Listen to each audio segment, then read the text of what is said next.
Alors, la rentrée au collège arrive avec une nouveauté cette année, l'évaluation nationale de quatrième. C'est tout nouveau et forcément, ça soulève pas mal de questions. Qu'est-ce que c'est au juste? À quoi ça peut bien servir? Pas de panique, c'est tout à fait normal de se poser ces questions et justement, on est là pour y voir plus clair, pour décrypter tout ça ensemble. Oui, une nouvelle évaluation. La première réaction, c'est souvent de se dire « Encore une? Mais pourquoi ?» Et c'est une très bonne question. C'est précisément l'objectif ici, répondre à ces interrogations.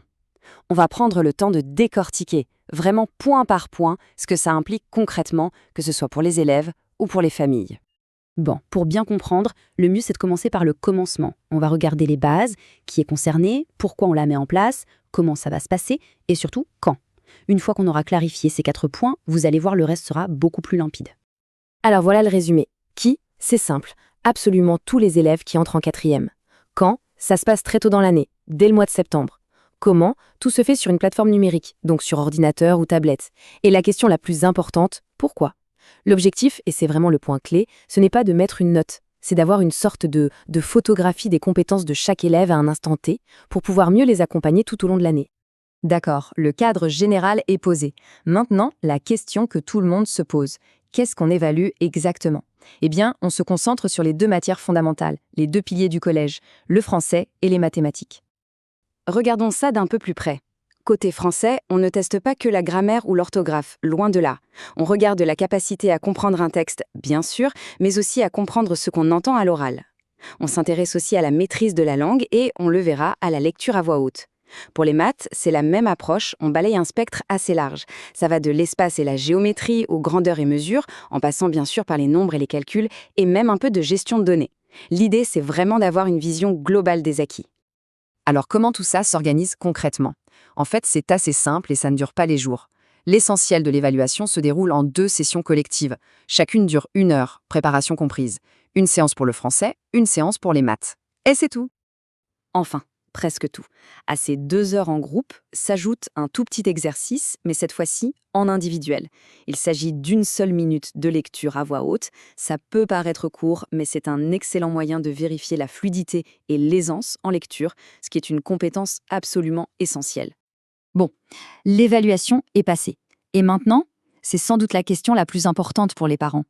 Une fois que les résultats sont là, qu'est-ce qu'on en fait? Comment est-ce que ça se traduit en aide concrète pour les élèves? C'est ce qu'on va voir maintenant. Le processus est pensé pour être efficace et surtout utile. Première étape, la correction est automatisée. Ça permet d'avoir des résultats très rapidement. Deuxième étape, et c'est le cœur du système, un bilan individuel est créé pour chaque élève et partagé. Et c'est là que tout se joue. Troisième étape, fort de ce bilan, l'enseignant peut adapter son enseignement. Il a une base de travail concrète pour répondre aux besoins spécifiques de chaque élève de sa classe. Ce bilan individuel, c'est vraiment la pièce maîtresse. Il faut oublier l'idée d'une simple note sur 20. C'est bien plus que ça. Il faut le voir comme une sorte de feuille de route détaillée des compétences de l'élève. Ça montre ce qui est maîtrisé, les points forts, mais aussi les domaines où il y a une marge de progression.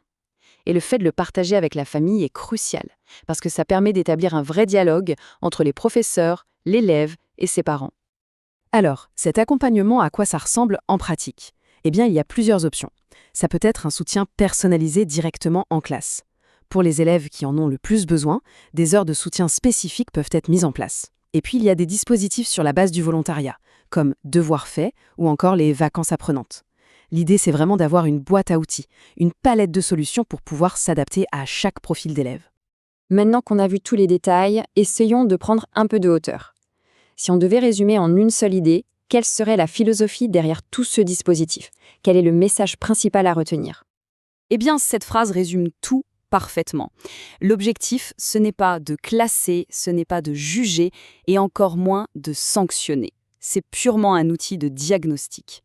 Le but, c'est de donner aux équipes pédagogiques des informations précises et fiables pour qu'elles puissent, derrière, aider chaque élève de la manière la plus efficace possible à progresser. Finalement, la question qu'on peut se poser est celle-ci.